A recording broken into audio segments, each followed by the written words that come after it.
от меня. Давайте. Давайте будем заворачивать меня. Всем привет. Все, давай. Я буду ложиться. Стой! Ты не дала сидеть, Вера. Все, давайте, давай. Ну вот, мы уже в безопасном месте и разместились.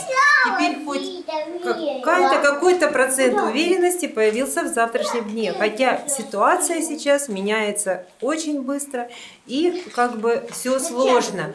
В Харькове мы до последнего верили и надеялись, что ничего не произойдет. То, о чем нас предупреждали. Но, увы, в душе была уверенность в нашем соседе, который имеет здравый смысл и не пойдет с войной на Украину. Но вот честно, у меня лично сестра под Орлом живет родная, у моего мужа 2 брата в Москве.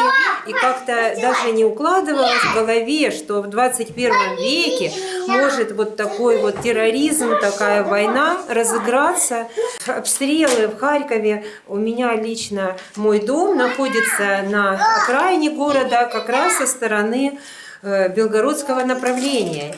И я проснулась, что называется, утром в 4 утра, и от жутких раскатов канонады.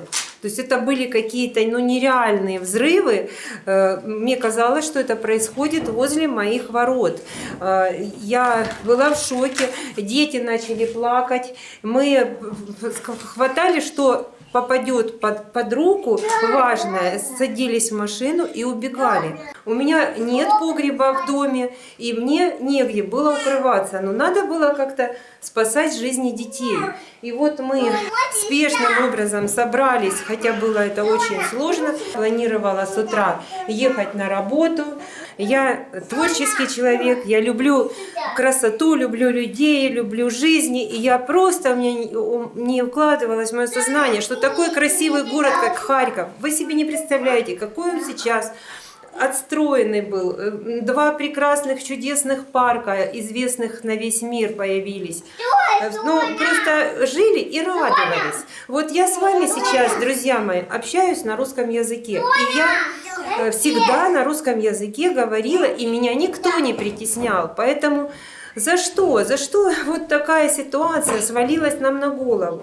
Мой муж с Ивано-Франковска, и как бы у нас вообще никогда не было с ним никаких проблем в общении. Я захочу, могу говорить на украинском, он говорит на украинском. То есть в плане языковом в городе Харькове вообще никогда никаких притеснений ни у кого не было. То есть все моменты, которые вот приведены, но все это из первых уст. Вот я, харьковчанка, я просто вижу реально, как все извращено, потому что, естественно, отслеживаю новости и российских каналов, и украинских каналов, потому что хочется разобраться, в чем же проблема, что случилось. У нас никогда не было никаких притеснений. Ко мне приезжали моя сестра с Москвы, его братья на машинах с российскими номерами. И были они очень удивлены доброжелательным приемом наших харьковчан. Меня в жизни никто никогда в моем любимом Харькове и вообще на территории всей Украины я никогда никаких притеснений не получала, не ощущала. И просто это какой-то бред. Как в защите я не нуждалась. Я сейчас нуждаюсь в защите, потому что я бросила свой дом, я просто все оставила, вынуждена уехать и быть в статусе беженки. Потому что я не знаю, что меня ждет завтра. Просто все эти военные действия вот по нашему перемещению по территории Украины усугубляются. По новостным лентам мы видим, что просто идет со всех сторон жуткие военные наступления. И бомбят города. Хорошая, иди, моя хорошая. Ты упала, что упала? Ой, ну, моя девочка. Ой, очень тяжело, конечно, было в дороге. с таким количеством детей, потому что мы постоянно перемещались очень долго, были пробки, весь и юг страны, и север, и восток, мамочки с детками, старики, все пытаемся добраться в безопасное для жизни детей место. И реально, когда бомбят и обстреливают крупные мегаполисы, как мой любимый Харьков, красивый, прекрасный город, отстроенный, с прекрасными парками, садами, скверами. Я просто в шоке. У меня в голову, мне кажется, что это что-то вот из разряда кино, и завтра будет все нормально. Но я понимаю, что в городах сейчас идут столкновения, сражения, и будет много жертв со всех сторон. Я сама мать, и я не представляю, какая это боль для всех нас, это же наши дети, это же наше будущее, это же отцы вот этих малышей. Что ж, зачем, ради чего, ради каких национальных вопросов, ради каких защит пришли сюда русские войска? Было напряжение, я чувствовала это напряжение, когда для чего-то собрались эти военные учения на границе с Украиной. Но я просто верила, что такого не может быть. Сейчас 21 век, и как бы все можно решать дипломатическим путем. Почему? Почему сейчас гибнут молодые парни, и зачем вообще они пришли в мою страну? Что, я до сих пор, мне любой шум напоминает эти раскаты взрывов, которые меня разбудили в это страшное, в это утро. Это просто преступление сверхмирового масштаба. Я вот сама мать, и я обращаюсь к матерям, российским матерям. Женщины, дорогие мои подписчицы, я прошу вас, не отпускайте своих мужей и сыновей к нам на Украину.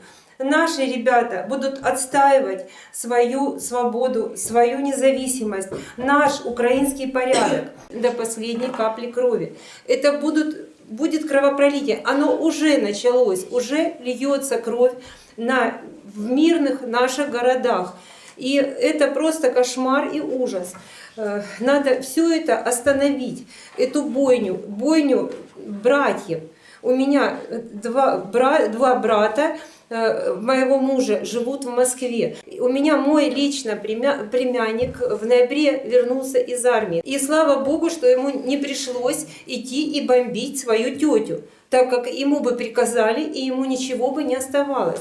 Это просто полный бред, ужас и абсурд. Я думаю, что это все скоро закончится. Мы очень хотим вернуться к себе домой. Очень хочу заниматься своим любимым делом, заниматься красотой, создавать видео для вас. Хочется творить, но в такой ситуации просто не остается никаких перекрыты все творческие потоки, и невозможно даже и думать в этом плане.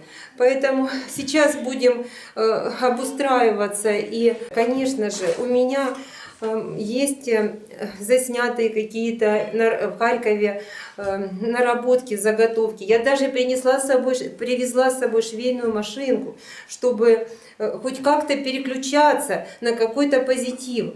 Но реально просто это ужас, и я надеюсь, что он закончится. Хотя те разрушения, которые уже сейчас в моем Харькове, если мы уезжали и начиналось только с белгородского направления, сейчас уже идут уличные бои в Харькове.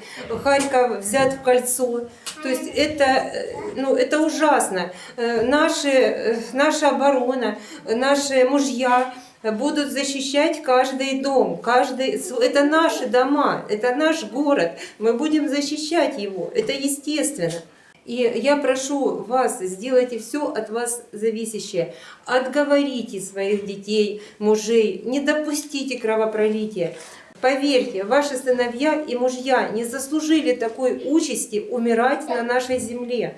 Я призываю всех матерей, всех женщин, надо что-то делать. Но поверьте, это начинается катастрофа. Это война, настоящая война с многочисленными жертвами. Я свидетель, я говорю от первого лица. Это именно все так. Вы меня знаете, многие мне пишут в комментариях, обеспокоены моей судьбой, поэтому вот я сейчас вам все рассказала, всю правду, как она есть на самом деле. Наш народ сможет отстоять нашу независимость, наши территории, и хочется, чтобы нас не приходили с танками принуждать к миру. Мы хотим мира, мы не хотим войны, мы ни на кого не нападали. У меня начался приступ кашля на нервной почве. Очень сложно было с детками в дороге, но это все равно лучше, чем с такими детками. Вот сейчас весь Харьков ночует в метро. Мы все прячутся в бомбоубежище.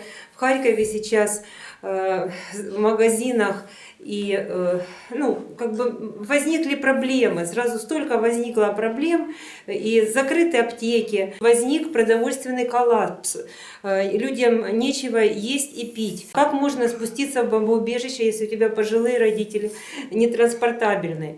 То есть люди в шоке. Что устроила Россия с нашими жизнями, с нашими судьбами, с нашими детьми? То есть я рада, что мы вот наконец-таки приехали, хотя каждый раз нас заворачивали с трассы по каким-то проселочным дорогам, мы пробирались, потому что все время какие-то появлялись самолеты, какие-то возникали обстрелы, то есть какая-то была все время по дороге угроза жизни. Но мы доехали и будем молиться Богу за наших детей, которые воюют. Сейчас вот наши солдаты, это наши сыновья и мужья, которые вот отстаивают нашу свободу, нашу независимость. Мы не националисты. Мы имеем право на свое самоопределение, на свой язык. У нас нет проблем. Зачем Россия создала нам все эти проблемы? Украинские женщины проводили своих сыновей, мужей на защиту наших домов, наших семей, наших городов. Мы ни на кого не нападали, напали на нас. Это вот очевидно. Вы это сейчас видите, что происходит. Это не просто учения, про которые нам говорили. Вот дети, которые сейчас... Мы приехали в другой город, мы беженцы. Мама, я хочу домой. И мы хотим мира в своем доме, в своей любимой Украине. И вообще везде и с Россией дружить. Мы надеялись, что будет как во всем цивилизованном мире. Мы всегда на протяжении многих лет ездили друг к другу в гости без проблем. Я путешествую по всему миру, везде в Европе, без виз. И можно не задумываться о том, граница это виртуально. Ты проехал с Германии во Францию, и вообще стоит указатель Франция, и никто у тебя даже паспорт не проверяет. Это все просто какие-то нарисованные, созданные проблемы. И теперь вот это все Россия искусственно заостряет внимание на национальном вопросе. Но не было у нас этого вопроса никогда. Поверьте мне.